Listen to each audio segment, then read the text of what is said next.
श्याम मानव channel को आपका समर्थन देने के लिए चैनल को जरूर सब्सक्राइब करें। चैनल के नोटिफिकेशन पाने के लिए बेल आइकन भी दबाएं। आदरणीय और प्यारे मित्रों,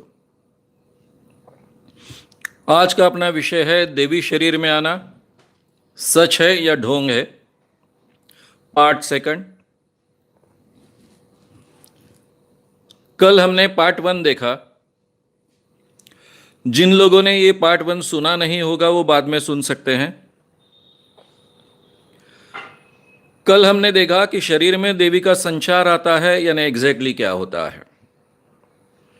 उसका पहला प्रकार हमने देखा है कि जो भी हमारी परंपरा है, घाघर फूंकने की परंपरा है, बाकी और भी परंपरा है, ये परंपरा निभाते वक्त इंसान ट्रांस की अवस्था में जा सकता है। ये ट्रांस की अवस्था के बहुत फायदे भी होते हैं, लेकिन ये हाईली सजेस्टिबल अवस्था होती है। इस अवस्था में आप सोच रखते हो अपने मन में, या फिर कोई और दूसरा कोई आपको बोलता है, वो एक आधे स्ट्रांग सजेशन जैसा काम करता है। गागर फूंकते फूंकते अगर व्यक्ति ट्रांस में गई है और उसके दिमाग में है कि मेरे शरीर में देवी आने वाली है, देवी का संचार मेरे शरीर में होने वाला है, और आज तक उसने कई स्त्रियों के शरीर में इस ढंग से देवी आती हुई देखी है, तो उसे भी महसूस होता है कि मेरे शरीर में देवी आई है। और उस व्यक्ति की अगर श्रद्धा है, आस्था है, इसी ढंग की सोच है, तो उसे लगता है कि सच में मेरे शरीर में देवी आई है। ये जो संचार की अवस्था है, ट्रांस की अवस्था है, ये अगर बहुत डीप है तो कई बार ऐसा महसूस होता है कि मेरे शरीर के साथ में जो हो रहा है वो मैं नहीं कर रहा हूं, मैं अलग हूं, मेरा शरीर अलग है। इसे डिसोसिएशन की अवस्था कहते हैं। अध्यात्म में इस अवस्था को बहुत महत्व दिया गया है। काफी प्रयास के बाद यह अवस्था प्राप्त होती है, ऐसा कहा गया है।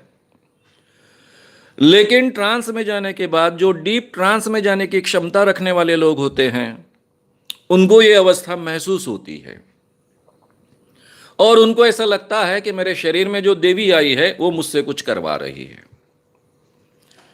तो ये सजेशन के कारण किसी के शरीर में देवी का संचार हुआ, ऐसा उसे सच ही लग सकता है, लेकिन देवी नहीं आती है। यह केवल उसकी मान्यता होने के कारण, उसकी आस्था होने के कारण, उसकी श्रद्धा होने के कारण उसको महसूस होता है। मैंने कल आपको यह प्रोसेस के बारे में बताते हुए यह भी समझा कर बताया था कि एक बार ऐसा महसूस होना स्वाभाविक है, दूसरी बार ऐसा महसूस होना भी शायद स्वाभाविक है, लेकिन जब बार बार ऐसा शरीर में आता है, किसी देवी का, देवता का संचार होता है, तो उस व्यक्ति को पता चलता है कि ये मेरे हाथ में है।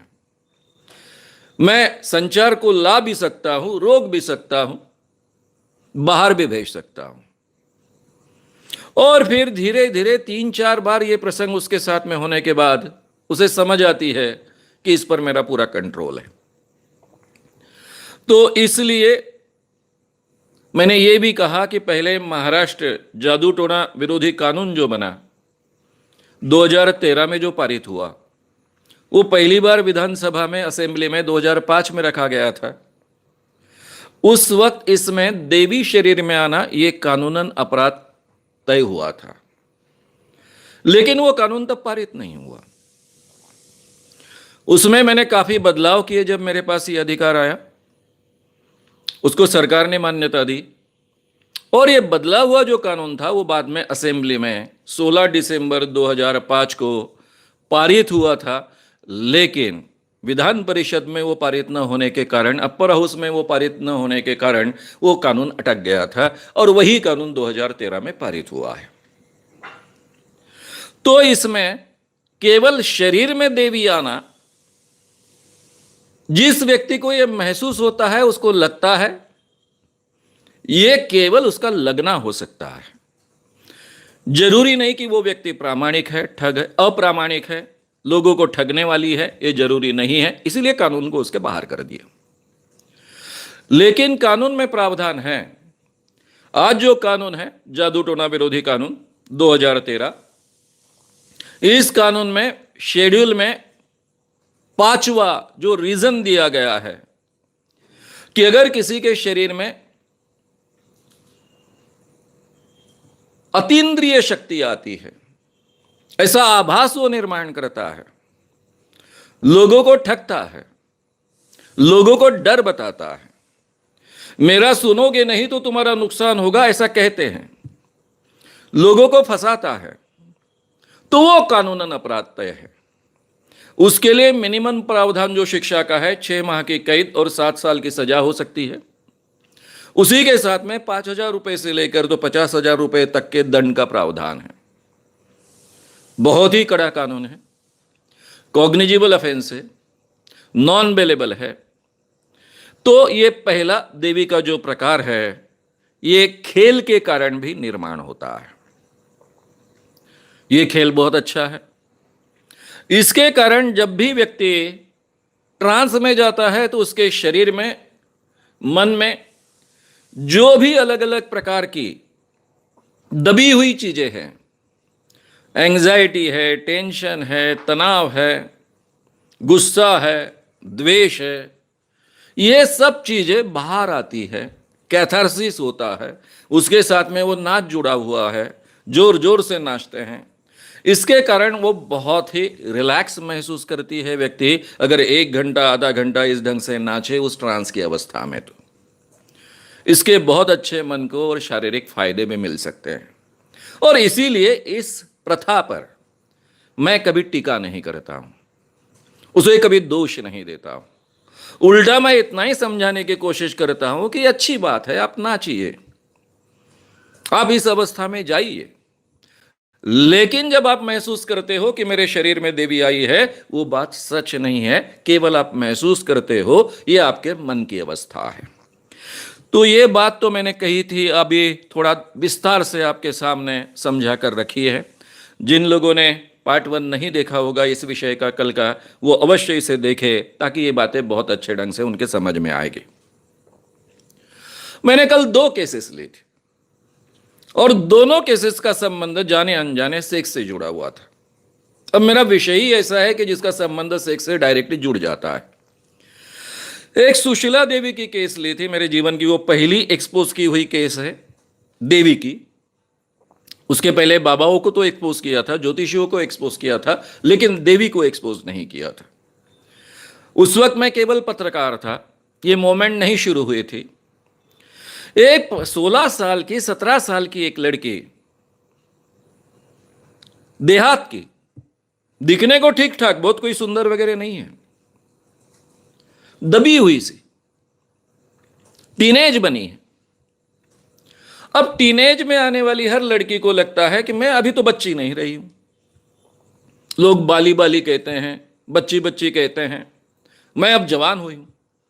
मेरे तरफ लोगों ने देखना चाहिए, मेरे अस्तित्व का लोगों ने ध्यान देना चाहिए, उसके तरफ लोगों की नजर जानी चाहिए, मैं भी हूं।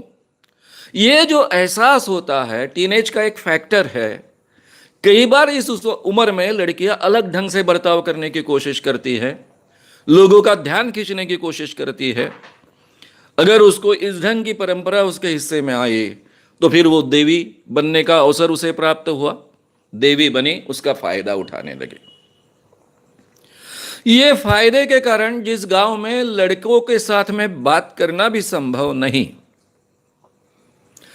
एक आधे लड़के के साथ में बार बार बात करे तो पूरे गांव में चर्चा हो जाए, घर के लोग बाहर के लोग कुछ भला बुरा कहें। ऐसे वातावरण में अपने आप को देवी घोषित करने के बाद में कई जवान भक्तों के साथ में वो अकेले में रह सकती है, वे उसकी सेवा कर सकते हैं, उसके पैर दबा सकते हैं। एकांत में किसी भक्त की सेवा लेते वक्त कोई ऑब्जेक्शन नहीं लेता, क्योंकि वो देवी है, सब मान चुके हैं, देवी का ये अधिकार है। इस कारण उसकी देवी की पूरी प्रोसेस बढ़ते गई। उसमें से हवा तैयार हुआ। घर के लोगों को उसके देवी बनने के कारण जो फायदे मिल रहे थे वो उठाना वो चाहते थे, लेकिन वो खुद भी अंधविश्वासी थे, सभी नहीं। उसमें से जिस दूधे मामा का मैंने उल्लेख किया, शायद उसको बहुत अच्छे ढंग से जानकारी थी, तभी तो उसने वो भूत का साइकिल चलाने का नाटक खड़ा किया और बाकी के नाटक खड़े किए। लेकिन घर के सभी लोग इस ढंग से नहीं थे, काफी लोग अंधविश्वासी भी थे, सही में मानते थे कि हमारी बेटी के शरीर में देवी आ रही है, देवी का संचार हो रहा है। गांव के मांत्रिक ने उसको दुर्गा देवी घोषित किया है, तो सही में वो दुर्गा देवी होगी। दूसरा जो उदाहरण मैंने विस्तार से आपके सामने रखा, वो एक नागपुर के देवी का रखा। उसका नाम मैंने नहीं बताया, उसका कारण भी आपके सामने रखा है। उसका भी यही प्रॉब्लम था।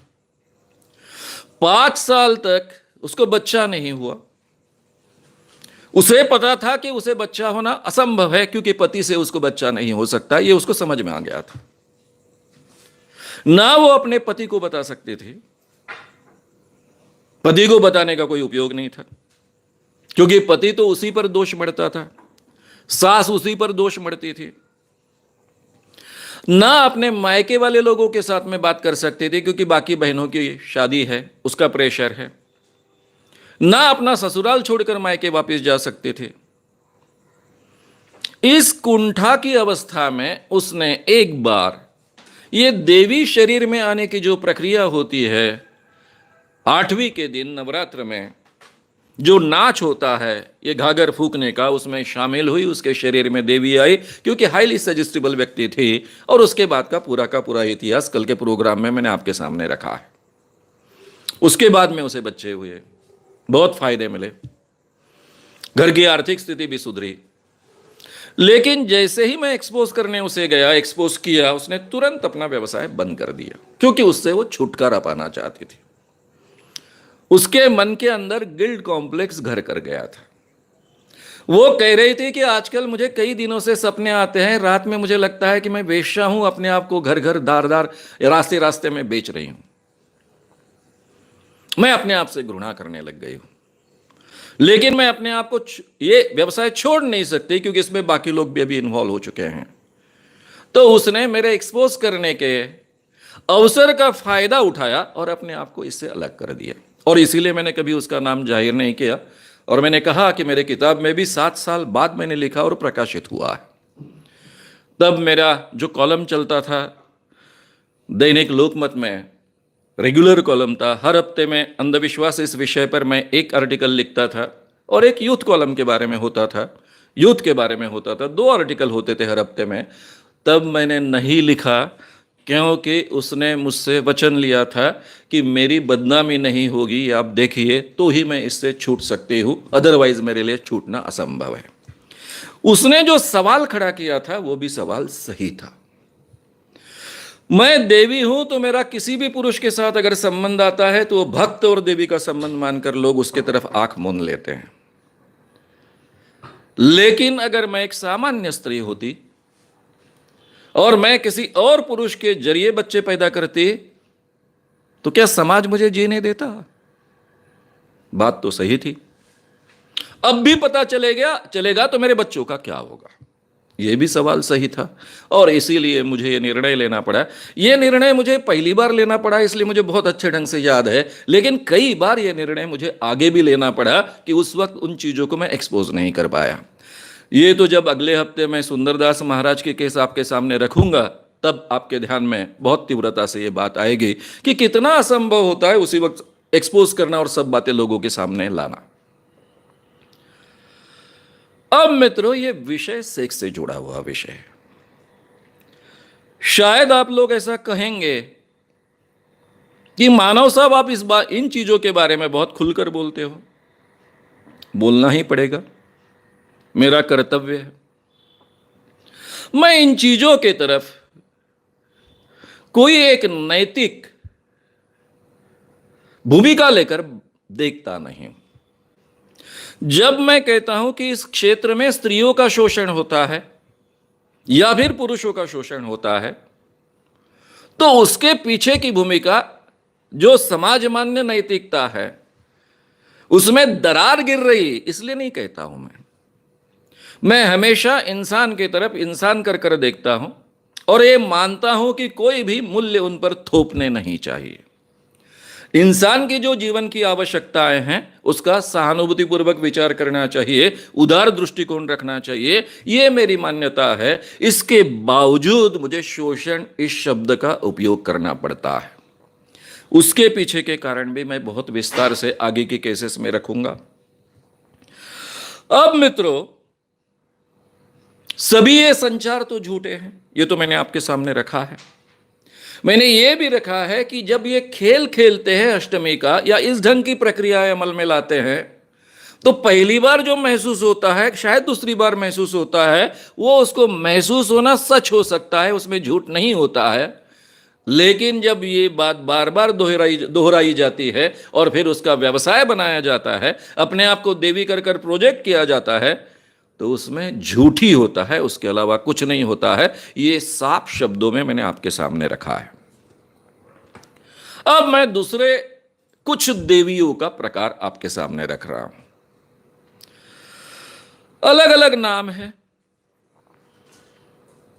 ये अपने आप को देवी कहती है, परी कहती है, अप्सरा कहती है, यक्षिणी कहती है, इंद्राणी कहती है। ये सभी देवलोक से जुड़ी हुई अलग अलग देवी से थोड़ा निचला स्तर लेकिन इंसानों से ऊपर का स्तर ऐसे स्त्रियों के बारे में है, जो ये स्त्रियां अमर होती है।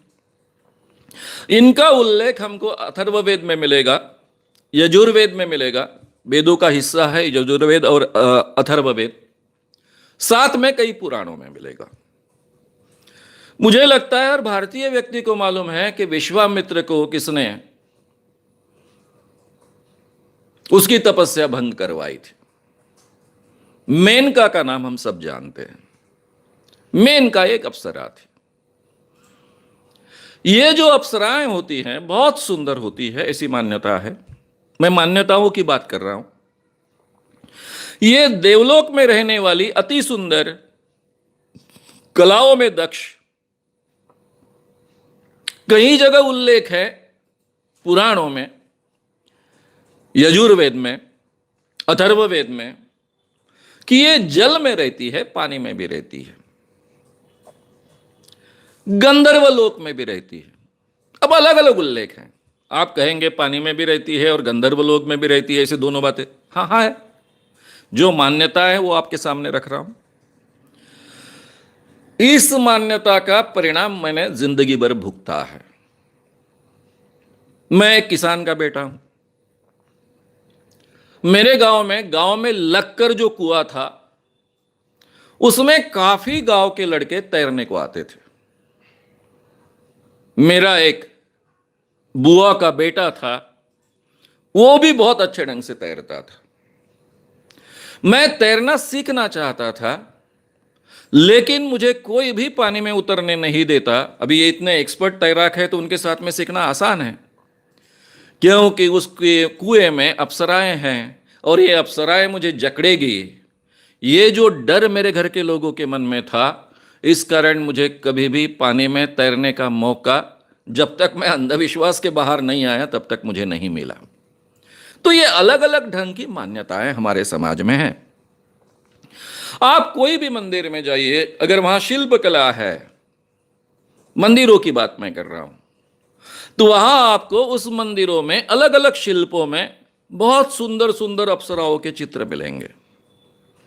अभी कई नाम हमको पता है, 4 नाम तो बहुत फेमस है, मेनका है, रंभा है, उर्वशी है। तो ये जो अप्सराएं हैं, ये अप्सराएं किसी के शरीर में आती है। अब इनको कुछ लोग परियां भी कहते हैं। मुस्लिम धर्म के जो लोग हैं हूरे कहते हैं, और ये शरीर में आती है। इनको इंद्रिय शक्ति की देवियां भी कहा जाता है। ये जो इंद्रिय शक्ति की देवियां होती है, इनका काम क्या होता है? ये देवलोक जो है, इंद्र का दरबार है, वहां पर लोगों के सामने गायन करती है, यानी भगवानों के सामने, देवों के सामने। अब भगवान अलग शब्द है, देव अलग शब्द है भारतीय मान्यता में, लेकिन हम बार बार दोनों शब्द एक ही ढंग से उपयोग में लाते हैं, इसलिए मैंने दोनों का उल्लेख किया। लेकिन सही उल्लेख है देव। इंद्रलोक में देव रहते हैं। इन देवों के सामने ये अप्सराएं नृत्य करती है, डांस करती है, गायन करती है, उनको रिझाती है और उनको तृप्त भी करती है, सेक्सुअली भी तृप्त करती है। ऐसी मान्यता है, ऐसे वर्णन हमको पढ़ने को मिलते हैं। अब ये मान्यताएं रखी हुई देवियां क्या करती है, इसकी दो केसेस मैं आपके सामने रखने वाला हूं। पहली केस है अकोला के परी अम्मा की। अब ये बहुत पहले की केस है। उस वक्त केवल मैंने पेपर में लिखी, लेकिन बाद में वो केस कहीं किताब में नहीं रिपीट की गई, इसलिए उस वक्त मेरे साथ कौन कौन व्यक्ति थे ये पूरी तरह से मुझे ध्यान नहीं है। मुझे लगता है मेरे साथ में 4 कार्यकर्ता थे और उसमें एक मेरे मित्र थे डॉक्टर श्रीकांत तिड़के, साहित्यिक है, कॉलेज के प्राचार्य आगे बने, लेकिन मेरे कॉलेज से मित्र थे। बात ऐसी हुई, दैनिक लोकमत में जो कॉलम में लिखता था 1983 से लेकर 90 तक, ये कॉलम में 2 कॉलम थे, एक यूथ कॉलम था और दूसरा अंधविश्वास के खिलाफ का कॉलम था। दैनिक लोकमत नंबर 1 दैनिक बन चुका था विदर्भ में और खानदेश में भी, खानदेश के 3 जिलों में बहुत बड़े पैमाने पर लोग इसको पढ़ते थे। उसमें बड़े पैमाने पर लेटर्स आते थे। ये जो डाक होती थी, मैं महीने में 1 बार देख पाता था, उसके जवाब भी देते थे। उस डाक में एक लेटर आया, अकोला से आया था, श्याम भैया मेरे संसार को बचाइए। मेरा पति अकोला का एक व्यापारी है, लेकिन वो परी अम्मा नाम के देवी का भक्त बन चुका है। रात दिन उसी के पास में उसकी सेवा करने के लिए पड़ा रहता है, बहुत पैसे बर्बाद करता है। बात यहां तक सीमित नहीं है, तो उस देवी ने उसको करीबन गुलाम बनाकर रखा है और उसमें यह भी बात लिखी थी कि देवी के साथ में उसके सेक्सुअल रिलेशन है, मैंने आंखों से देखा है। अब अवसर निकालकर हम इस केस को ढूंढने गए। मैंने कहा आपके साथ में कि मेरे साथ में डॉक्टर श्रीकांत तिड़के थे और अकोला के कुछ 2-1 कार्यकर्ता थे। हमको शाम को उसके दर्शन का अवसर मिला। एक खेत में एक छोटी सी बंगली थी।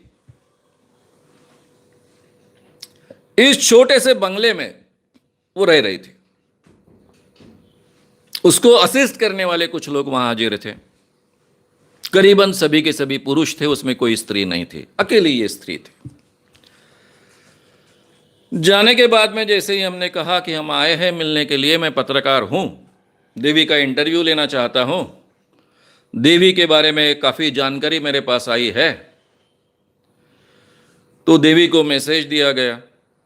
देवी ने हमको शाम का अवसर दिया। हम शाम को पहुंचे। पहुंचते ही हमको कहा गया कि आपको अगर देवी का दर्शन लेना है तो आपको, ये कुआं है, कुएं में नहाना पड़ेगा। ठंड के दिन थे, विदर्भ में बहुत ठंड होती है, ठंडे पानी से नहाना पड़ेगा। हमने अभी तैयारी तो नहीं की थी, हमको पहले बताया नहीं गया था, ना हमने टॉवेल लाया था, कुछ लाया था, कपड़े लाए थे। हमको कहा गया कि देवी को अगर मिलना है तो आपको गीले कपड़े से मिलना होता है और शरीर पर कोई भी कपड़ा नहीं चाहिए, केवल आपका अंडरवेयर ही रह सकता है। अब देवी से तो मिलना था। हमको अंडरवेयर, अभी मैं खादी के अंडरवेयर पहनता हूं, बड़ी होती है अंडरवेयर, तो मेरे लिए तो दिक्कत नहीं थी, लेकिन मेरे मित्र के लिए ज़्यादा दिक्कत थी क्योंकि उसकी अंडरवेयर बहुत छोटी थी। हमको अंडरवेयर में उस ठंडे पानी से नहाना पड़ा। कपड़े पहनने की परवानगी नहीं मिली, परमिशन नहीं मिली, इजाज़त नहीं मिली और हमको उसी अवस्था में देवी के सामने जाना पड़ा। देवी का दर्शन हुआ। देवी दिखने को ठीक ठाक थी, शायद उम्र 27 साल 30 साल के दरमियान थी। देवी काफी हट्टी कट्टी थी, किसी भी पुरुष को आकर्षक लगे इस ढंग की थी। हमारे सामने उसके शरीर में आया, उसने ऐलान कर दिया कि मैं इंद्रिय शक्ति की देवी हूं, परी अम्मा हूं। फिर उसके शरीर में जब आया था तब उसने बादाम निकालकर हमको दिए जो स्वर्ग से लेकर आई थी। वो बादाम पूरी तरह सफेद थे। अब जब भी कोई बाबा या देवी कोई चीजें देते हैं तो खाना नहीं खाना ये डिसीजन लेना होता है। हमने खाने का नाटक किया और चुपके से छुपा कर रख दिए। हमने कहा कि हम पत्रकार हैं, आपकी मुलाकात लेना चाहते हैं।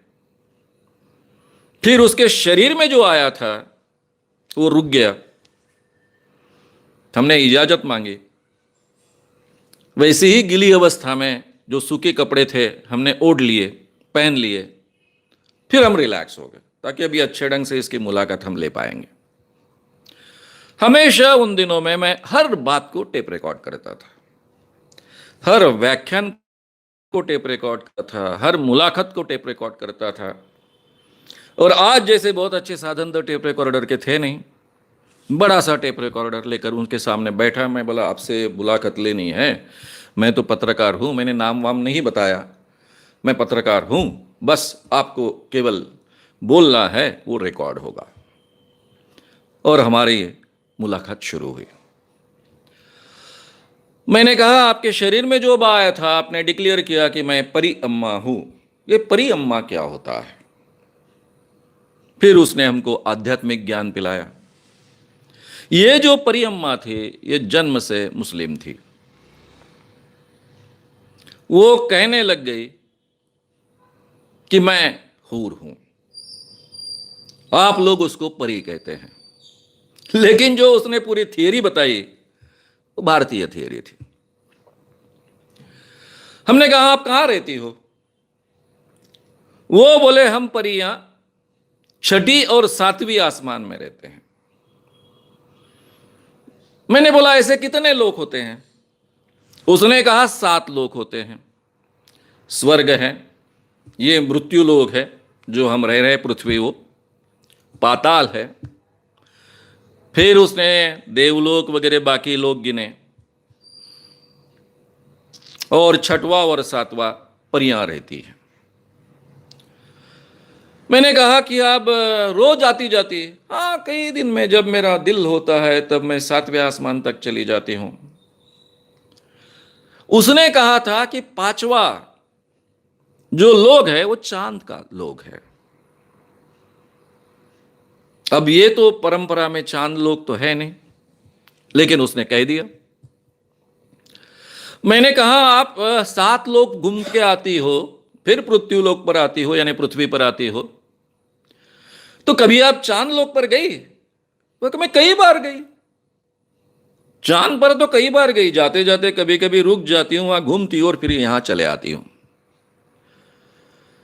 ये चांद पर इंसान गए हैं, अमेरिकन लोग गए हैं, वहां पर उन्होंने यूनियन जैक नाम का झंडा लगाया है, वो आपको दिखा?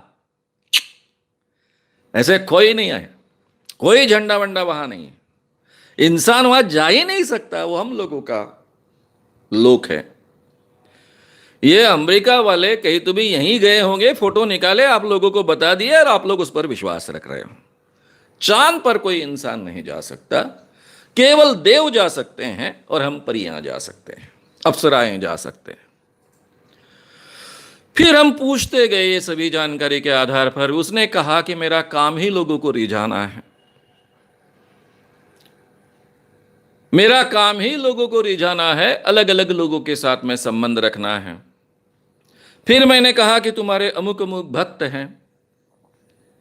हां, बहुत बड़े भक्त हैं, हमेशा आते हैं, जब मैं बुलाती हूं तब आते हैं। उसने कोई बात को नकारा नहीं, उसके कई भक्तों के साथ में संबंध है, ये बिल्कुल उसने नकारा नहीं, उल्टा मेरा ये काम है, मैं तो अप्सरा हूं, ये हमारे सामने बहुत बोल्डली बात रखी।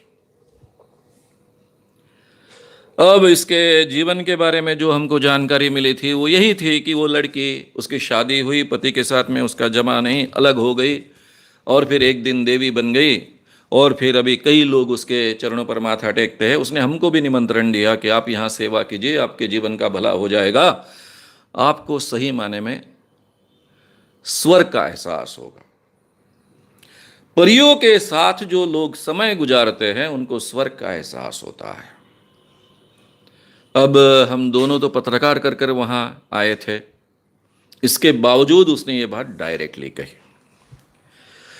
ये परियम्मा बहुत ख्याति प्राप्त नहीं थी, चंद लोगों को मालूम था, लेकिन बड़े पैमाने पर उसके पीछे लोग लग चुके थे। फिर मेरा हमेशा का जो टेक्निक होता है उसके आधार पर आखिरी में ये मुलाकात जो होती है, तो शुरुआत में तो मेरे पास समय नहीं रहता था, इसलिए मैं वहीं के वहीं उस बात को रफा दफा कर देता था। मैंने कहा ये सब आपका ढोंग धतूरा है, आप लोगों को ठग रही हो, मेरे पास कंप्लेंट आई है, मैं सीधा पुलिस केस कर दूंगा। मेरा नाम क्या है ये भी उनको बताया। उसके बाद में आपको जेल में जाना पड़ेगा, ये सब बंद कीजिए, आज से आपके शरीर में कोई देवी नहीं आनी चाहिए। ये स्वर्ग में जाकर जो तुमने बादाम निकाले हैं मैं निकाल कर तुमको बताता हूं, तुमने दिए हुए बादाम मैं तुमको देता हूं, ले लो। ये तो कोई भी कर सकता है, ये जादूगरी के प्रयोग। अब बोल रही हो तुम स्वर्ग के बादाम हैं, क्या है स्वर्ग के बादाम? आपने ऊपर के केवल छिलके निकाल लिए इसलिए वो सफेद दिख रहे हैं, छिलके कैसे निकालने हैं इसकी भी जानकारी सबको होती है। एकदम से उसका जो एक ऑरा था कि मैं देवी हूं, ये हूं, सब टूट गया। एक सामान्य स्त्री सामने आई और मैंने कहा कि तुमको जो करना है वो तुम्हारी स्वतंत्रता है, कि देवी के नाम पर कुछ आगे चलना नहीं चाहिए। मेरा यहाँ बहुत बड़ा संगठन है, उसके बाद में तुम्हारा जीना दुभर हो जाएगा। और फिर परियम्मा ने हमको वचन दिया और ये बात वहीं रुक गई। इससे एक बहुत बड़ी दूसरी केस है, उसका नाम मां आनंदी माता। अब हमारे संगठन का काम काफी बढ़ चुका था, हम क्या करते हैं लोगों तक बड़े पैमाने पर पहुंच रहा था। मेरे आर्टिकल्स में हर हफ्ते में किसी ना किसी को एक्सपोज किया, ये छपता था। इसलिए लोगों के मन में बहुत डर पैदा हो चुका था, यानी इस ढंग के जो लोग होते हैं उनके मन में। और दूसरी तरफ जो लोग इसका समर्थन करते हैं उनका ऑर्गेनाइज होना भी बढ़ रहा था। अब ये कॉलम और उसके साथ में जो पत्र व्यवहार चलता था, इस कारण डाक में बहुत कंप्लेंट्स आई। लोकमत को काफी जो वाचक के पत्र होते हैं, पाठक पत्र होते हैं, उसमें भी काफी चीजें आई। संपादक ने मुझसे कहा कि बहुत कंप्लेंट्स आ रही, भाई क्या प्रकार है देख लो। हमने तय किया कि ये मां आनंदी माता नांदुरा नाम का गांव, ये शायद बुल्ढाना डिस्ट्रिक्ट में आता है, रेलवे स्टेशन है नांदुरा। यहां एक बहुत बड़ा यज्ञ आयोजित किया गया था और अब लोग जागरूक हो रहे थे बड़े पैमाने पर, इसलिए लोगों के बड़े पैमाने पर कंप्लेंट्स थे कि गांव में कोई व्यवस्था नहीं है, पूरा गांव अव्यवस्थित है और इतने बड़े पैसे यज्ञ पर खर्च किए जा रहे हैं। और फिर दूसरी भी बहुत सी बातें आ रही थी जो आपके सामने मैं रखूंगा। अब यज्ञ वगैरह के इन चीजों में मैं गिरता नहीं, लोग उसको धार्मिक चीज समझते हैं, उसमें बहुत पैसा भी बर्बाद होता है वगैरह वगैरह, फिर भी मैं उसमें ध्यान नहीं देता हूं। ठीक है, लोग बर्बाद कर रहे हैं अपने आप को तो करने दो, यहां डायरेक्टली कोई ठगी नहीं है तो मैं हस्तक्षेप नहीं करता हूं। लेकिन यहां किस ढंग की ठगी चल रही है इसकी जानकारी आने के कारण हमने तय किया कि यहां थोड़ा ध्यान देना चाहिए। मेरे एक मित्र, मेरे वर्ग मित्र रह चुके हैं प्राध्यापक अनिल ढगे, जो बहुत बड़े आगे चलकर लीडर बने प्राध्यापकों का जो संगठन होता है उसके सचिव वगैरह रह चुके हैं। फिर दूसरे एक मेरे मित्र प्राध्यापक सुधाकर जोशी, एग्रीकल्चर कॉलेज में, नागपुर के एग्रीकल्चर कॉलेज में वे इंग्लिश पढ़ाते थे और जर्नलिज्म में भी पढ़ाते थे। ये दोनों आने वाले थे, तो ये नांदुरा गांव में आए और एक लॉज में रुके। बाहर बात फैल गई कि श्याम मानव हैं, लॉज में रुके हैं। धमकियां आने लगी कि उसको नीचे आने दो, उसके हाथ पैर तोड़ देंगे। अब मैं तो था ही नहीं। मैं और प्राध्यापक अनिल ढगे कैसे तो भी प्रोग्राम कर मैं आ रहा था। मूर्तिजापुर से प्राध्यापक श्रीकांत तिड़के जुड़ गए और हम शाम को पहुंचे। तब तक वातावरण बहुत तंग हो चुका था। पहले सूचना तो दी थी कि आप जानकारी निकालिए लेकिन कुछ एक्शन मत लीजिए। तो हमारे मित्रों की स्थिति ये हो गई थी कि वो लॉज के नीचे भी उतरना उनके लिए संभव नहीं था, इतना वातावरण बिगड़ चुका था। शाम रात को शायद देरी से हम पहुंचे, सब वातावरण का जायका लिया, तब पता चला कि वातावरण तो बहुत तंग है। उस जमाने में पुलिस की भी बहुत ज़्यादा मदद नहीं मिलती थी। अब मैं पत्रकार था, लोकमत जैसे दैनिक का जो नंबर 1 है उस एरिया का, उसका पत्रकार था, उसका तो काफ़ी फायदा मिलता था, लेकिन पुलिस का सपोर्ट अच्छा नहीं मिलता था। पुलिस को भी लगता था कि हम उनका काम बढ़ाने वाला काम करते हैं। मेरा एक तरीका था काम करने का, जब से मैंने ये काम शुरू किया तब से,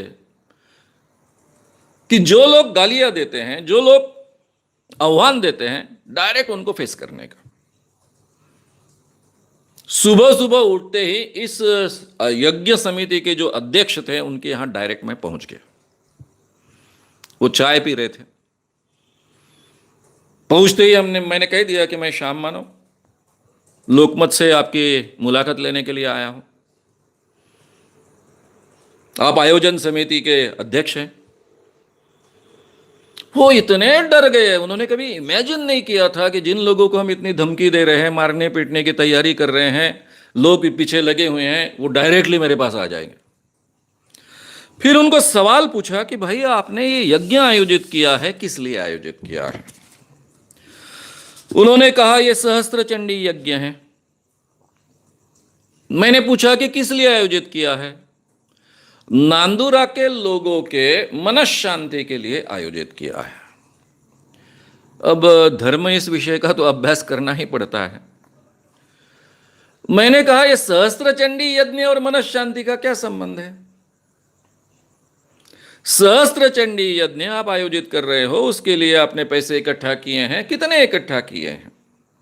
उन्होंने कहा 7-8 लाख रुपए इकट्ठा किए हैं। उनसे सवाल पूछा कि मैं कल रात से आया हूं, आपके गांव में पीने का पानी नहीं है, कहीं भी स्वच्छ पानी नहीं मिलता, और उन दिनों बोतलों में पानी अवेलेबल होना बहुत ही रेयर बात थी और बहुत अमीरी का लक्षण माना जाता था। तो ये पैसा आप उस पेयजल की कोई योजना में क्यों नहीं खर्च करते हो जिससे नांदुरा के लोगों का फायदा होगा? अब ये बात पूछने के बाद में बेचारे थोड़े अटक गए। नहीं, इसके बारे में मुझे कुछ मालूम नहीं। वो हमारे जो सेक्रेटरी हैं, बड़े एग्रीकल्चर के अफसर हैं, उन्होंने कहा और हमने सब पैसे इकट्ठा करने शुरू कर दिए और वो कह रहे वो कर रहे हैं हम। मैंने बोला ये सहस्त्र चंडी यज्ञ क्यों? बोले हमको कहा गया इसलिए कर रहे हैं, मन शांति के लिए। मैंने कहा ये मन शांति के लिए नहीं होता है यज्ञ।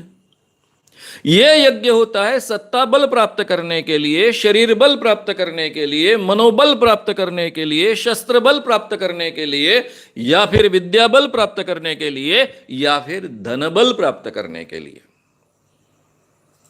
और मैंने सीधा मनुस्मृति का एक एडिशन थी मेरे पास, उसके पीछे में कौन सा यज्ञ किस लिए किया जाता है ये लिखा ही था, उनके सामने रख दिया। वो अब तो पूरी तरह से हड़बड़ा गए, यानी अब धर्म विरोधी आप हो ये भी बोल नहीं सकते थे। तो फिर आप कैसा गलत यज्ञ कर रहे हो जिस काम के लिए आप? नहीं मुझे कुछ मालूम नहीं, आप वो उनको पूछिए। हम सीधा वो एग्रीकल्चर जो ऑफिसर थे वहाँ पहुँचे। मैं उनका भी नाम नहीं ले रहा हूँ। वो एमएससी एग्रीकल्चर थे और इसके पूरा सेक्रेटरी थे और अफसर थे। और उन्होंने हमको धमकी दी थी कि इनके हाथ पैर तोड़ डालेंगे, ये डोलेंगे, और लोगों को पीछे लगा दिया था। जैसे ही उसके घर में घुसा तो वो तो थर थर कांपने लग गए। वो इमेजिन ही नहीं कर पा रहे थे कि घर में एकदम से डायरेक्ट हम घुस जाएंगे। और यही सवाल उन पर दागे।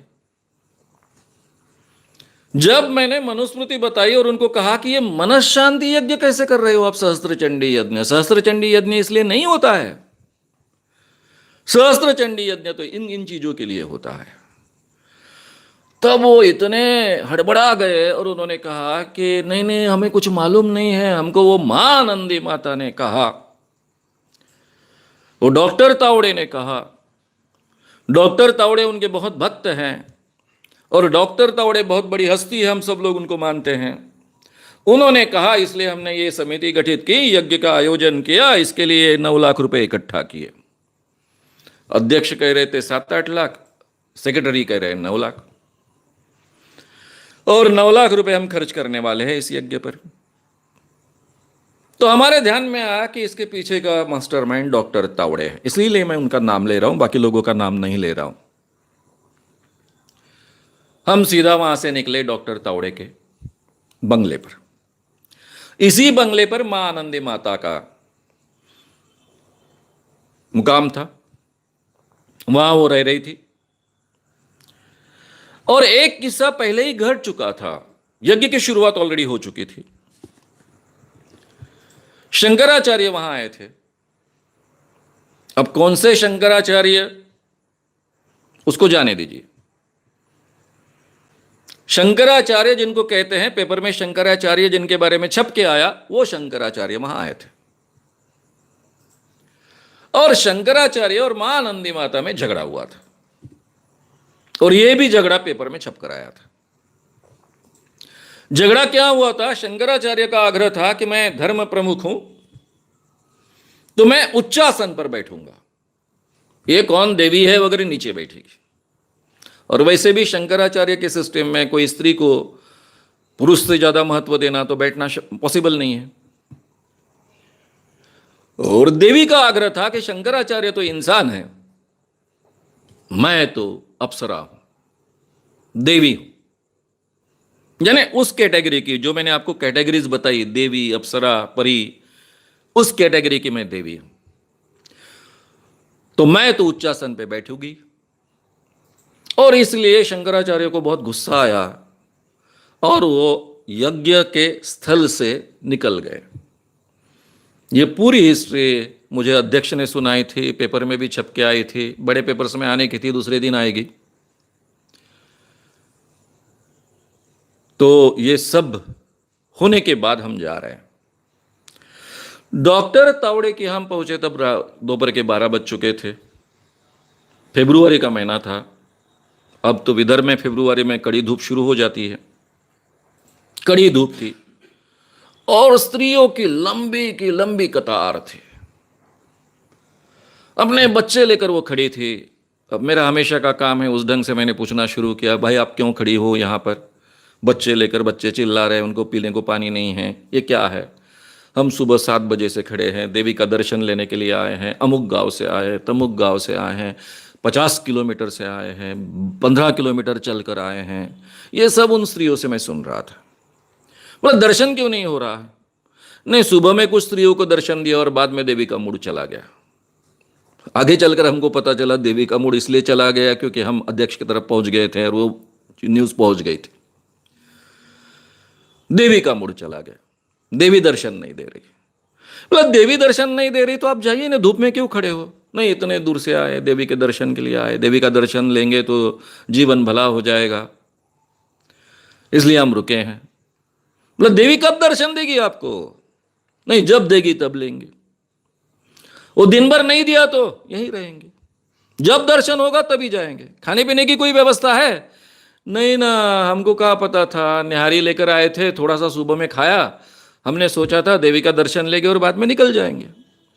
यानी ये लोग यज्ञ के लिए नहीं आए थे, केवल वो आनंदी माता देवी का दर्शन लेने के लिए आए थे। अब लोगों से जो मैं आनंदी माता के बारे में सुन रहा था तो मेरी समझ ऐसी हुई कि आनंदी माता कोई तो भी एक बहुत बड़ी जानी मानी एक प्रौढ़ देवी है। लोगों को समझाने की कोशिश की। मेरे ध्यान में आया कि इस ढंग से समझाने से कोई फायदा होने वाला नहीं है, और फिर वहां से हम सीधा डॉक्टर तावड़े के बंगले में घुसे। वहां पर जो लोग थे उन्होंने कहा देवी का मूड नहीं, आपसे नहीं मिलेगी। अब मेरा हमेशा का तरीका है, मैंने कहा कहो लोकमत के श्याम मानव आए हैं, वो अपने आर्टिकल में उनको जो जानकारी मिली वो लिख डालेंगे, लेकिन मेरा कर्तव्य है कि जिसके बारे में लिखना है उसका भी मत जानना, ये मेरा कर्तव्य है, इसलिए मैं यहां आया हूं। अगर आपके देवी का मूड नहीं है, वो मुलाकात नहीं देती है, तो जो भी मुझे गलत सलत जानकारी मिली है वो वैसी के वैसी लिखूंगा और ऊपर से लिख दूंगा कि मैं गया था, देवी को समय नहीं था, इसलिए देवी का मत यहां प्रदर्शित नहीं हो पाया। गोटी लग गई, घबरा कर लोग अंदर गए। थोड़ी देर में बुलावा आया कि आपको मिलने के लिए देवी तैयार है, लेकिन आपको अकेले से मिलेंगे, आपके बाकी साथियों को नहीं। अब मेरे सामने दिक्कत थी, अकेले देवी से कैसे मिलना, लेकिन इस बात पर वो अड़ी रही। तो उनकी सेविकाओं में मुझे एक लड़की दिखी,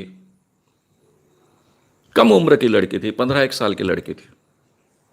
मैंने कहा ठीक है मैं मिलूंगा अकेला, लेकिन शर्त पहले मैं जो भी मिलूंगा सबकी सब बातें टेप रिकॉर्ड करूंगा। शर्त नंबर 2, ये जो है सेविका, ये सेविका वहां हाजिर रहेगी। मैंने जानकारी निकाल ली थी, वो गांव की लड़की थी, किसी व्यक्ति की लड़की थी, यानी नांदुरा की लड़की थी, उसके साथ आई हुई नहीं थी। कम से कम वहां वो लड़की हाजिर रहेगी, क्योंकि मेरे क्षेत्र में कोई भी आरोप कर सकता है। मैं कितना भी सभ्यता से पेश आऊं, कोई आरोप कर सकता है, इसलिए ऐसे प्रूफ रखना पड़ता है, यह हमेशा हमको केयर लेनी पड़ती है। देवी से मिलने के लिए ऊपर गया। एक बहुत बड़ा कॉट पलंग सजाया हुआ, उस पर देवी बिल्कुल बैठी थी। अब मुझे पता नहीं था ये देवी है, मैं कल्पना कर रहा था कोई तो भी प्रौढ़ देवी देखने को मुझे मिलेगी। एकदम से यंग 16-17 साल की लड़की, फैशनेबल लड़की, लिपस्टिक से लेकर हर चीज की फैशन करने वाली, मेकअप की हुई। अब नांदुरा जैसे गांव में मेकअप की हुई लड़की देखना उस समय में असंभव सी चीज। एक 16-17 साल की लड़की वहां बैठी है, आसन पर बैठी है, पलंग पर। मैं गया, उनसे पूछा मैं मां आनंदी माता से मिलने आया हूं, मां आनंदी माता से कहिए कि मैं आया हूं, श्याम मानव। उसने हंसकर कहा हम ही मां आनंदी माता है। यह मेरे लिए पहला शौक था, क्योंकि अभी तक जो जानकारी मेरे पास इकट्ठा हुई थी, एक तो बहुत ज्यादा जानकारी निकालने का अवसर ही नहीं मिला क्योंकि वातावरण बहुत तंग था। जो भी जानकारी आई थी उससे मेरी समझ ऐसी हो गई थी कि यह बहुत बड़ी देवी है, क्योंकि इसका भिलाई में एक मंदिर है, जिंदा देवी का मंदिर है।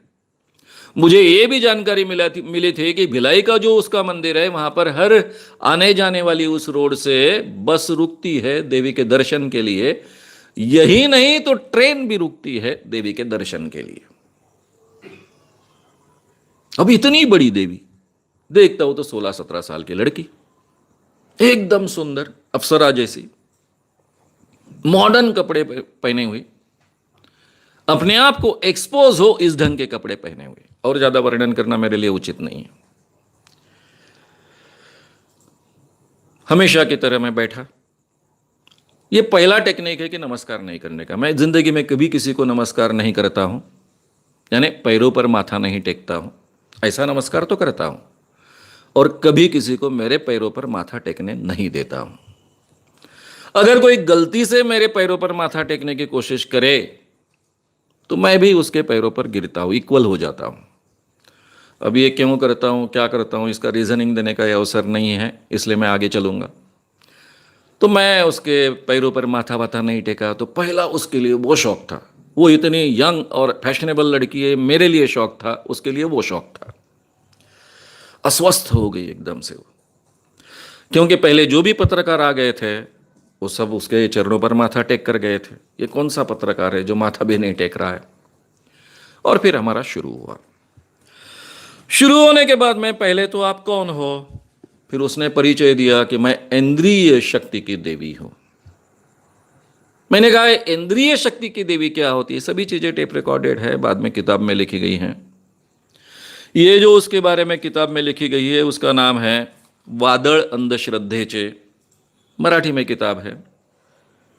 अभी आपको उल्टी दिखती है, उसमें विस्तार से यह सब किस्सा लिखा गया है। तो वहां पर बात चली। बात चलते चलते उसने कह दिया कि मैं इंद्रिय शक्ति की देवी हूं, और समझाते समझाते उसने कहा कि जो देवी होती है, अप्सरा होती है, देवलोगों का मनोरंजन करती हैं, देवलोग में रिझाती है, वो मैं देवी हूं। फिर मैंने कहा कि आप यहां क्यों आई हो? बोले आपको पता नहीं है? मैंने बोला नहीं, आपसे सुनना चाहता हूं, ये मैं टेप रिकॉर्ड कर रहा हूं ना, ये लिखना है ना मुझे, तो आपके मुंह से आना, ये बहुत महत्व की बात है ना। लोग कहते हो तो कहते हैं, मैं इसलिए आई हूं कि मुझे नांदुरा के लोगों का भला करना है, इसलिए मैं आई हूं। बोला नांदुरा के लोगों का आप कैसे भला करोगी? इसलिए तो मैंने सहस्त्र चंडी यज्ञ आयोजित किया। ये जो सहस्त्र चंडी यज्ञ है, इससे नांदुरा के लोगों का भला होगा, उनको मनःशांति मिलेगी। मैंने कहा कि आप तो कहती हो कि आप कुछ भी कर सकती हो, आपको अंतर ज्ञान है। हाँ, आपको भूत भविष्य वर्तमान समझता है। हाँ, आपको हर चीज मालूम है। हाँ, आप तो कोई भी चमत्कार कर सकती हो। हाँ, अगर आप कोई भी चमत्कार कर सकती हो तो इसके लिए नांदुरा के लोगों को उनसे पैसे इकट्ठा कर कर ये 9 लाख रुपए खर्च करवाने की क्या जरूरत है? इतना बड़ा यज्ञ आयोजित करने की क्या जरूरत है? आपने आशीर्वाद दिया, सबका भला हो जाएगा, और इतना खर्च भी नहीं होगा। ये तो क्षमता आप में है। हाँ है। लेकिन बाकी लोग बोले यज्ञ आयोजित करो, इसलिए मैंने यज्ञ आयोजित किया। किस लिए आयोजित किया? मनःशांति के लिए। यह सहस्त्र चंडी यज्ञ मनःशांति के लिए तो होता नहीं है। फिर वही प्रूफ निकालकर उसके सामने रखा कि यज्ञ किस लिए होता है। अब हड़बड़ा गई वो 16-17 साल की लड़की, इस विषय का कोई ज्ञान नहीं, कोई जानकारी नहीं। तब तक ये बात उसके काका, जो सब कुछ उसको देवी बनाने वाला सबसे बड़ा एजेंट था, वो दौड़ धूप कर कर आया था, कहीं गया था, उसको पता नहीं था, आया। और आते ही वो जैसे ही आकर बैठा है, मुझे परिचय करा दिया कि ये काका है, उसके काका देवी के, जिसको मां आनंदी माता कहा गया है। वो कहने लगे बेटी 9वां अध्याय बोलो, 9वां अध्याय बोलो। अब बेटी इतनी विचलित हो गई थी कि शायद उसने कोई 9वां अध्याय काय का था मालूम नहीं, मुझे पाठ कर कर रखा होगा, रट रखा होगा, लेकिन उसको याद नहीं आ रहा था। मैंने उसको मदद की कि आपने ये यज्ञ जो आयोजित किया है वो अकाल दूर करने के लिए किया है। अभी अकाल है ना? हाँ बोले बराबर है, अकाल दूर करने के लिए। फिर मैंने कहा कि अकाल दूर करने के लिए तो नहीं होता है यज्ञ, ये तो बल बढ़ाने के लिए होता है। फिर मैंने सवाल पूछा उसको, ये अकाल दूर करने के लिए भी 9 लाख रुपए खर्च करने की क्या जरूरत है? आप जब चाहे तब पानी गिरा सकती हो। हाँ, मैं कभी भी पानी गिरा सकती हूं। मैंने बोला भी लोगों को पानी गिराऊं, तो मेरे भक्त लोग बोलने लगे कि फरवरी का महीना है, पानी गिराओगी तो जो भी खेतों में थोड़े बहुत अनाज है वो सड़ जाएंगे, खराब हो जाएंगे। आप जुलाई में पानी गिराओ, जून जुलाई में पानी गिराओ। अब मैं जून जुलाई में पानी गिराऊंगी। अब जून जुलाई में ये देवी पानी गिराने वाली है। एक एक बात में करते गया, बहुत अस्वस्थ हो गई, और आखिरी में उसने अपना हथियार निकाला।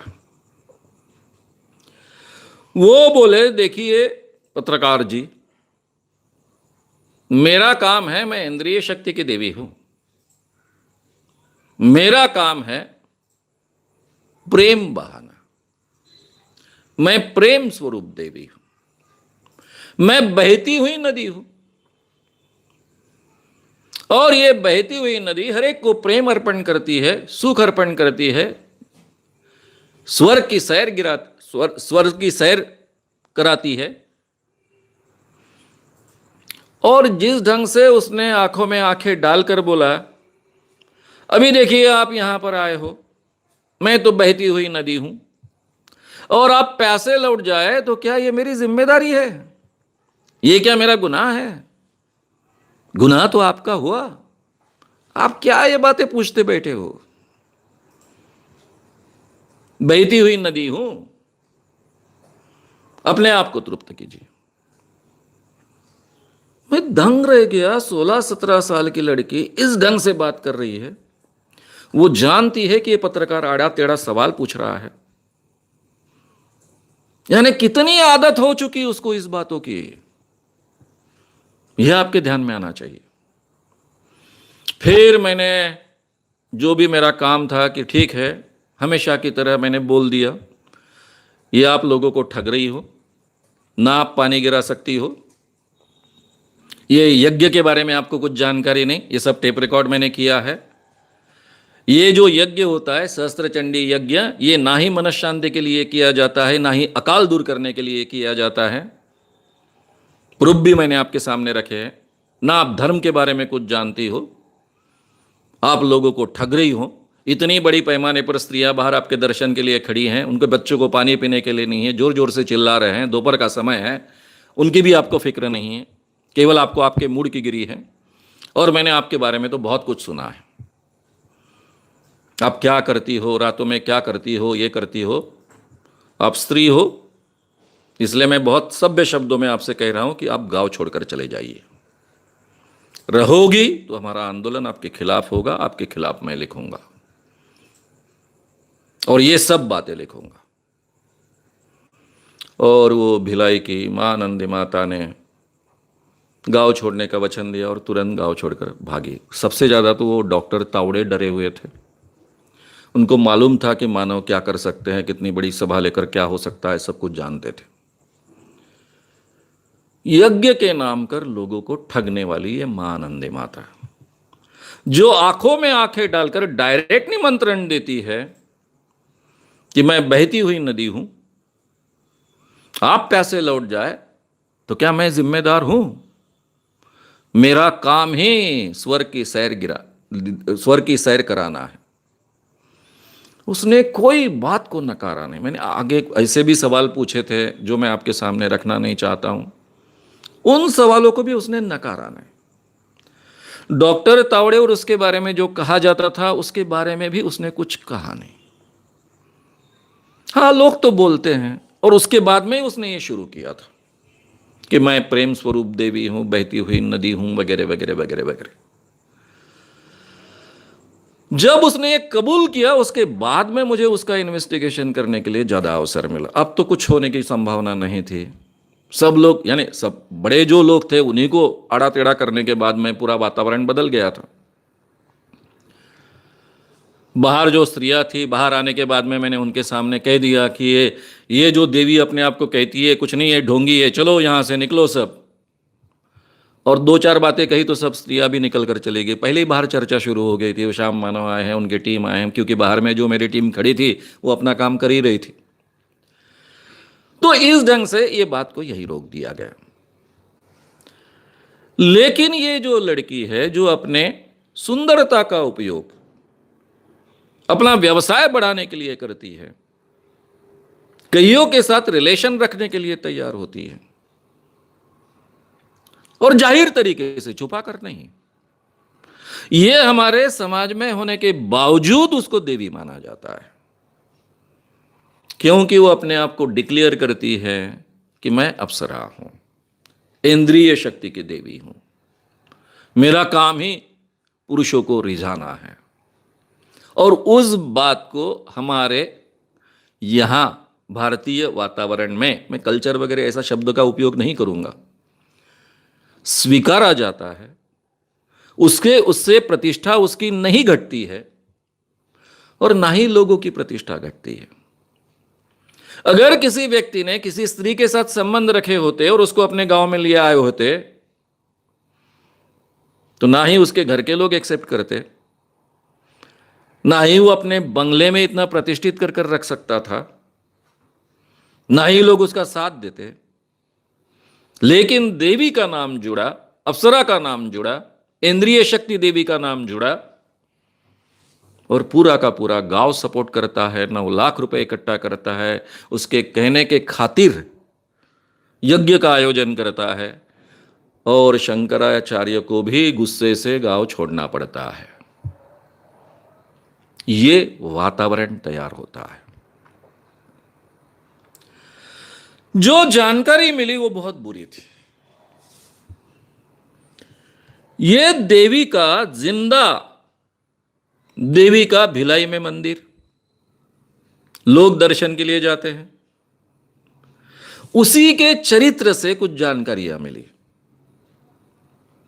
बहुत बारीकी से जब पढ़ा, क्योंकि मुझे आर्टिकल लिखना था तो नेचुरली मुझे पढ़ना था सब, तो उसमें कुछ जानकारी जो मिली शायद किसी के ध्यान में नहीं आई होगी, मेरे ध्यान में वो आई। इसकी मां की ये तीसरी बेटी है, और जिस जाति से ये थी, मैं जाति का उल्लेख नहीं करूंगा, जिस जाति से थी उस जाति में तीसरी बेटी लगातार होना यह सबसे बड़ा पाप माना जाता है, और तीसरी बेटी पूरे कुल को खा जाती है, ऐसी मान्यता है। तो गर्भवती जब रही मां 2 बेटियों के बाद में, तब घर के लोग और आसपास के रिश्तेदार जिस ढंग से चर्चा कर रहे थे कि अगर तीसरी बेटी पैदा हुई तो उसको दूध में डुबोकर मार डालेंगे, क्योंकि वो पूरे हमारे खानदान को खा जाएगी। मां को डर था कि कहीं बेटी पैदा हो गई तो मेरी बेटी मारी जाएगी, और मां ने तीसरे चौथे माह से नाटक करना शुरू किया कि मुझे दृष्टांत हुआ है, भगवान मेरे सपनों में आए हैं और उन्होंने कहा है कि तुम्हारे पेट में देवी का जन्म होने वाला है। हालांकि उसने तो कहा था कि दुर्गा देवी का जन्म होने वाला है, बाद में यह इंद्रिय शक्ति कहां से आई मुझे पता नहीं है, यानी वो तो उसमें मिला नहीं है। और उसने पूरे 4-5 माह व्रत रखना, पूजा अर्चा करना, देवी का जन्म हो रहा है, और सही में उसको बेटी पैदा हुई। लोगों ने उसको देवी कर कर एक्सेप्ट किया, और फिर उसके बारे में कथाएं लिखी गई कि जब वो देवी 6 माह की थी तब एक व्यक्ति को सांप ने काटा, वो व्यक्ति मर गया। 6 माह की थी, 6 माह की छोटी सी बच्ची, और उसके पास उस आदमी का प्रेत लाया गया और उसने उसको स्पर्श किया और वो जिंदा हो गया। ये उसी के चरित्र में लिखा है, यह भी हमारे देश में चलता है। आगे लिखा था कि वो जब 9 माह की थी तो उसने और एक मृत व्यक्ति को जिंदा किया, एक व्यक्ति का कैंसर ठीक किया। कई ऐसे चमत्कार उसके चरित्र में लिखे थे। जिंदा उसका मंदिर था। अब ये देवी क्यों पैदा हुई? ये तो खुद होकर तो बेचारी पैदा नहीं हुई, 16-17 साल की लड़की है। जैसा सुशीला के बारे में हुआ था वैसा भी कुछ नहीं है, बचपन से देवी बनाया गया उसको। ये जो हमारे समाज में मान्यता है कि तीसरी बेटी, लगातार 3 बेटियां पैदा हुई तो तीसरी बेटी अगर पैदा हुई तो वो पूरे खानदान को खा जाती है, वो शैतान होती है, शैतान का अवतार होती है। 7वीं बेटी कहीं जगह शैतान का अवतार होती है। अब आजकल तो 7 बेटियां पैदा होना असंभव है, इसलिए तीसरी बेटी शैतान का अवतार, यह मान्यता, ये मान्यता की वो बलि थी। मैं मां आनंदी माता को एक स्त्री कर कर, वो जो देवी बनी, लोगों को ठगना उसने शुरू किया बड़े पैमाने पर, और अपने शरीर का उपयोग कर कर ठगना शुरू किया। उसको कितना दोष दूं, कि हमारी मान्यताओं को दोष दूं? आप ही सोचिए। अगर ये मान्यता नहीं होती तो वो मां डरी नहीं हुई होती। मेरी बेटी पैदा होने के बाद में उसमें दूध में डुबोकर मार डालेंगे, क्योंकि वो शैतान का अवतार होगी। इसलिए उसने नाटक करना शुरू किया कि मेरे पेट से देवी जन्म ले रही है, देवी जन्म ले रही है, और आगे का सब ये नाटक पूरा का पूरा खड़ा हुआ। अब इसको आप विक्टिम कहेंगे, ये शोषण करने वाली व्यक्ति कहेंगे। मां आनंदी माता को उसका काका और बाकी उसके आसपास के लोग तो उसका उपयोग कर रहे थे। डॉक्टर तावड़े के बारे में भी बहुत अच्छे उद्गार मैं नहीं निकाल सकता हूं। तो ये भी प्रकार देवियों के नाम पे हमारे समाज में चलता है, और इसके लिए कोई ऑब्जेक्शन भी नहीं लेता है, इसके लिए कोई उसको दोष भी नहीं देता है। अगर कोई स्त्री अपना शरीर बेचे तो हम उसको वेश्या कहेंगे, भला बुरा कहेंगे, उसको अप्रतिष्ठित करेंगे, उसका इतना असम्मान करेंगे कि वो कभी हमारे सामने बैठ भी ना पाए। और केवल देवी का नाम लेंगे तो हम कतारें लगा लगा कर उसका दर्शन लेंगे। पूरे गांव में चर्चा थी कि ऐसे कपड़े पहनती है कि पूरा शरीर एक्सपोज होता है, पुरुषों की नजर हिलती नहीं है, ये पूरी चर्चा थी। लेकिन उसके बारे में भी कोई ऑब्जेक्शन जाहिर तरीके से लेने के लिए तैयार नहीं, क्योंकि ये धर्म की बात है। तो ये हमारे वातावरण की स्थिति है। तीसरी एक देवी जिसका नाम पर्या माता, ये पिंपलगांव काले की देवी, ये सब परियां देवी ले रहा हूं मैं आज, क्योंकि मैंने कहा था कि मुझे जो बाबागिरी और स्त्री शोषण ये विषय लेना है, उसके पहले ये विषय कंप्लीट करना है। ये भी एक एंगल उसमें आना चाहिए। मेरे दैनिक लोकमत में एक आर्टिकल छपकर आया, उसमें ये पिंपलगांव काले की पर्या माता के चमत्कारों के बारे में और उसके देवी होने के बारे में एक आर्टिकल छपकर आया।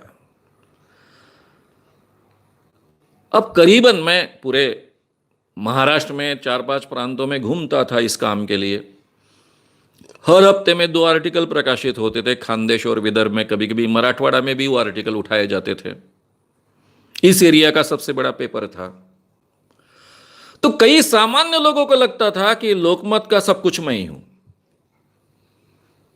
ढेर सारी कंप्लेंट्स आए कि श्याम मानव आपके पेपर में। अरे भाई, मैं उस पेपर में लिखता हूं, उसका एक पत्रकार हूं, मैं कोई मालिक नहीं हूं। आपके पेपर में इस देवी का ऐसा वर्णन, चमत्कार भरा वर्णन कैसे प्रकाशित हुआ? अब ये केवल मुझे ही बहुत तकलीफ वाली बात थी ऐसे नहीं थे, हमारे संपादक के लिए भी तकलीफ वाली बात थी।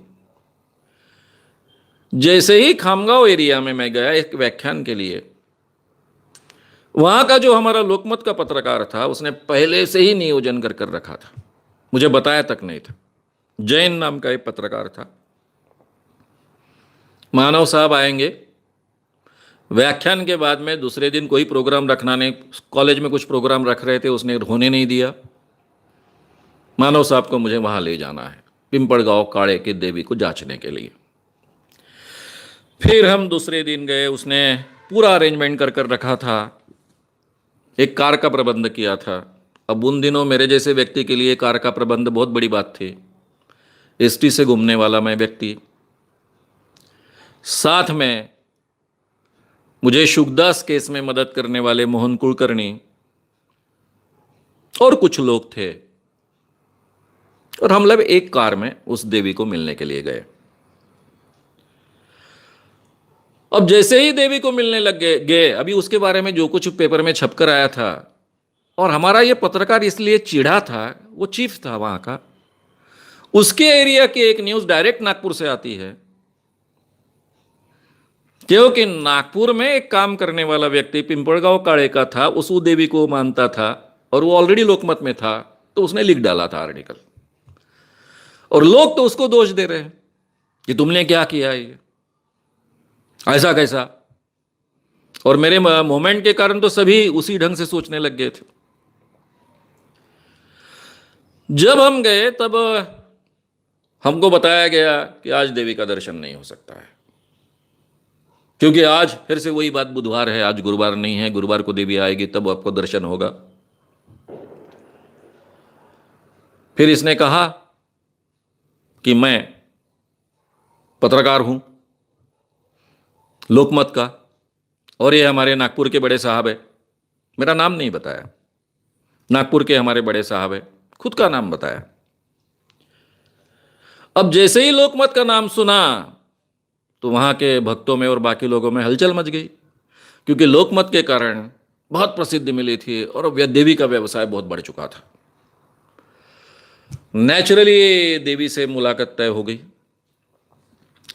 अब आज तो उसके शरीर में कोई संचार नहीं होने वाला था, देवी नहीं आने वाली थी। इसके बावजूद हमने समय मांगा कि ठीक है, अगर देवी शरीर में नहीं आती है तो कोई प्रॉब्लम नहीं है,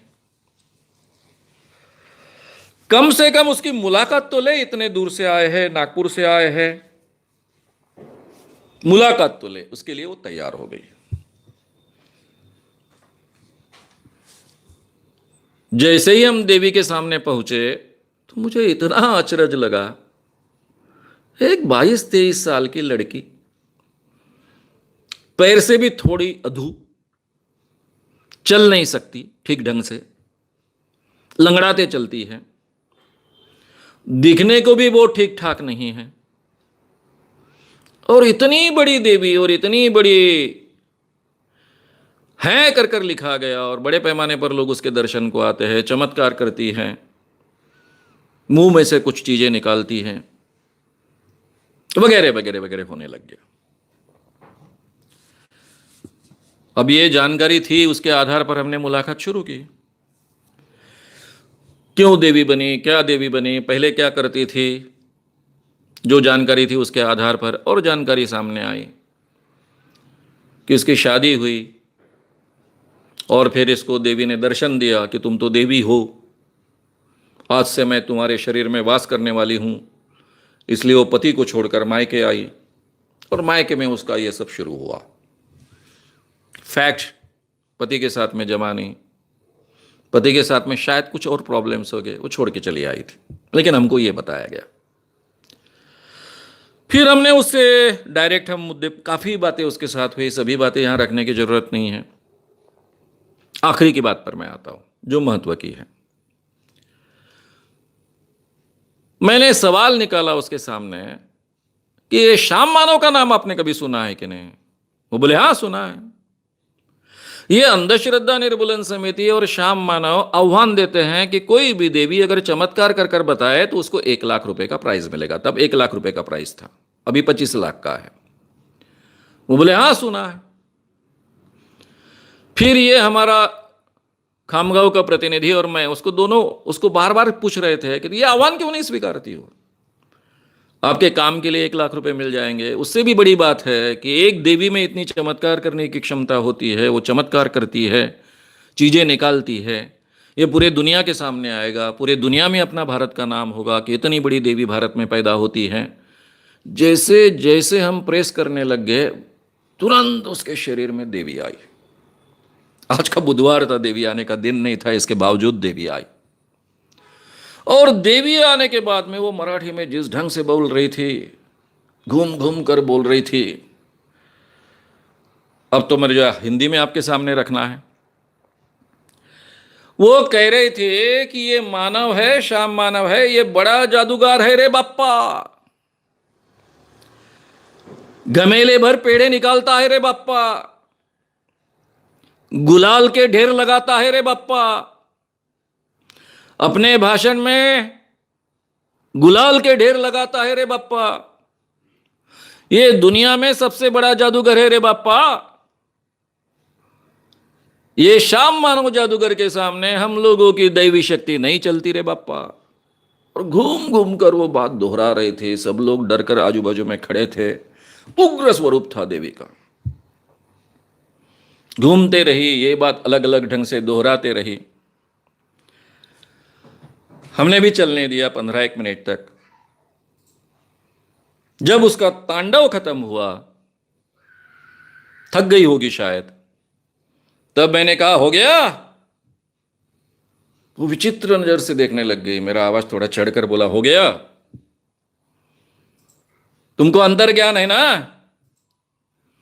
सारी दुनिया की चीजें तुमको अपने आप चलती है ना, पता चलती है ना? पेपर में तो वैसा ही छप गया और आपने भी इंटरव्यू में कहा। तो जिस श्याम मानव के बारे में आप बोल रही हो वह मैं ही हूं। और उसके बाद में तो पूरा का पूरा वातावरण बदल गया। उसके शरीर में की देवी भी भाग गई। फिर हमेशा की तरह जो हमने कहना आज से बंद, नहीं बंद किया तो क्या होगा, उसने हमारे सामने कबूल कर दिया कि ये बंद किया जाएगा, इसके आगे कुछ चलेगा नहीं। फैक्ट ये थी, मैं क्या आई थी, कहीं प्रतिष्ठा नहीं थी, चलने में अधूरी थी, पति ने नकार दिया था, मायके में जगह नहीं थी, ज्यादा अमीर तो थी नहीं।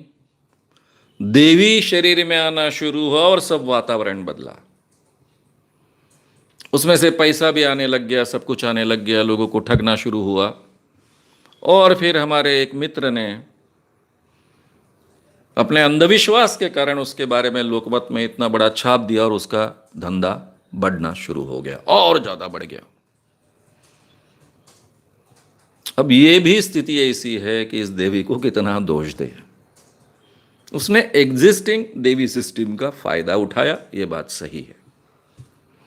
लोगों को ठगा, ये भी बात सही है। लेकिन मायके के लोग दुत्कार रहे हैं, साथ नहीं दे रहे हैं, पति के घर में जगह नहीं है, तो उसने ये सहारा ढूंढ लिया। इसका मतलब उसके देवी बनने का, लोगों को ठगने का समर्थन नहीं हो सकता है। लेकिन ये भी हमारी सामाजिक स्थिति है, ये बात मुझे आपके सामने रखनी आवश्यक है। अब मित्रों, एक चमत्कार जो देवी ने कहा मुझे आपके सामने करना पड़ेगा। अभी वो ठीक ढंग से आपको दिखे, इसके लिए थोड़ा सा मुझे अवसर चाहिए। आधे मिनट में ये चमत्कार आपके सामने मैं करूंगा।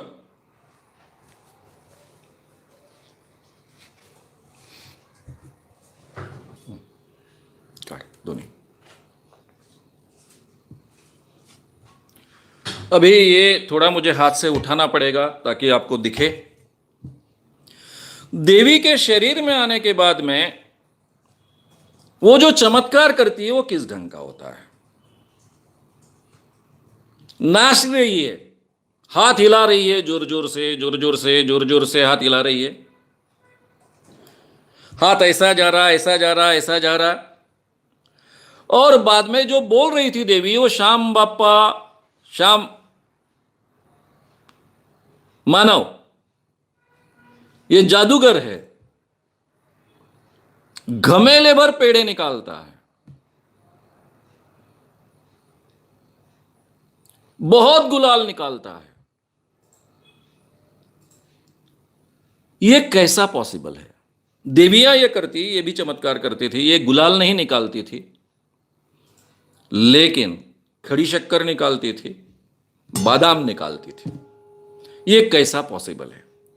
अब ये हाथ घुमा रहा हूं, घुमा रहा हूं, घुमा रहा हूं, घुमा रहा हूं, और फिर ये अभी गुलाल निकलना शुरू हुआ।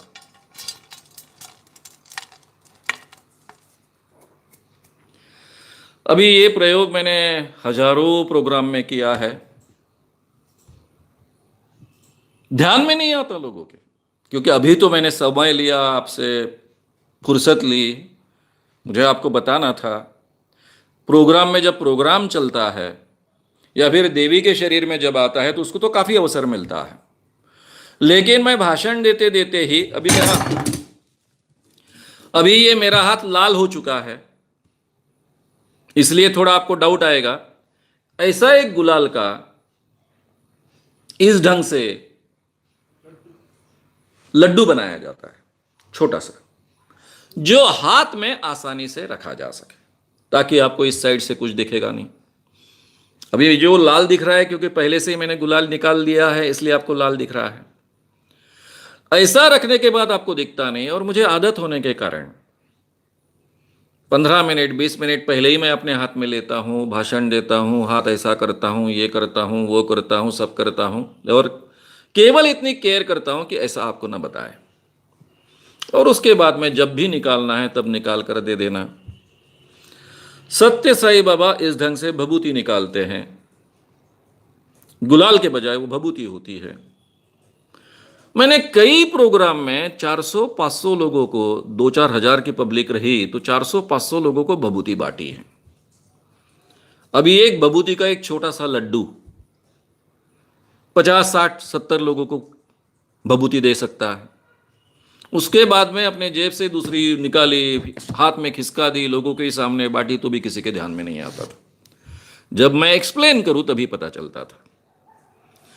तो ये देवियां ये जो चमत्कार करती है वो इसी ढंग से करती है, और इसीलिए आज तक गए 35 सालों में, जबकि हमारा प्राइज है कि एक बार हम पूरी तरह से आपको जांच लेंगे, उसके बाद में कोई भी चमत्कार कर कर बताओ, कोई भी चीज निकाल कर बताओ, आपको 25 लाख रुपए का प्राइज मिलेगा। कोई आज तक स्वीकार नहीं सके। यवतमाल में एक बेबी राठौड़ नाम की देवी आई थी।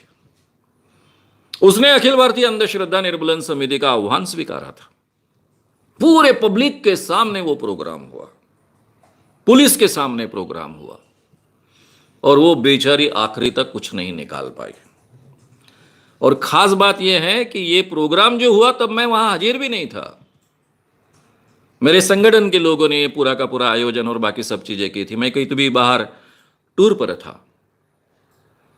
वो भी किस्सा मैं आपको सुनाने वाला हूं पार्ट 3 में देवी के। मित्रों, अभी देवी इस विषय की बाकी भी चीजें काफी बाकी है। अभी जो मैंने आपके सामने दूसरी बात रखी वो ये है कि पहले लोगों की समझ के कारण, सजेशन के कारण उनको महसूस होता है कि अपने शरीर में देवी आई, तब भी देवी नहीं आई होती है, लेकिन उसको हम ढोंग नहीं कहेंगे क्योंकि महसूस होना सच हो सकता है बाय सजेशन। लेकिन ये दूसरा प्रकार है जो लगातार जिसके शरीर में देवी आती है, हर हफ्ते में एक बार आती है, महीने में 2-4 बार आती है, वो लोगों को ठगने का ही काम करती है। मैंने ये चारों केसेस में आपके सामने, 5 केसेस में आपके सामने रखा कि इनको कुछ समझता नहीं है, कोई अंतर्ज्ञान इनको नहीं होता है, कोई जानकारी भी धर्म की इनको नहीं होती है। अब निर्मला माता जैसी बड़ी देवी, उसको भी धर्म की कोई जानकारी नहीं होती है। जब मैं उस पर स्पेशल प्रोग्राम करूंगा तो ये बातें आपके सामने रखूंगा। लेकिन धर्म के नाम पर ये ठगने वाले लोग हैं, और उसके लिए महाराष्ट्र सरकार का जादू टोना विरोधी कानून मैंने आपके सामने रखा ही है। और इसमें क्या प्रकार होता है, इन देवियों को रोके कैसे? गांव गांव में देवियां आती है, गांव गांव में झगड़े लगाती है। अमुक व्यक्ति ने करनी की, देवी ने डिक्लेयर किया, लोगों को 100% सच लगता है क्योंकि इसको अंतर्ज्ञान की शक्ति है, इसको सभी पता होता है, ऐसा लोग मानते हैं, और उसके आधार पर झगड़े होते हैं। क्या क्या होता है ये सब हम देवी पार्ट 3 में लेने वाले हैं। श्याम मानव चैनल को आपका समर्थन देने के लिए चैनल को जरूर सब्सक्राइब करें। चैनल के नोटिफिकेशन पाने के लिए बेल आइकन भी दबाएं।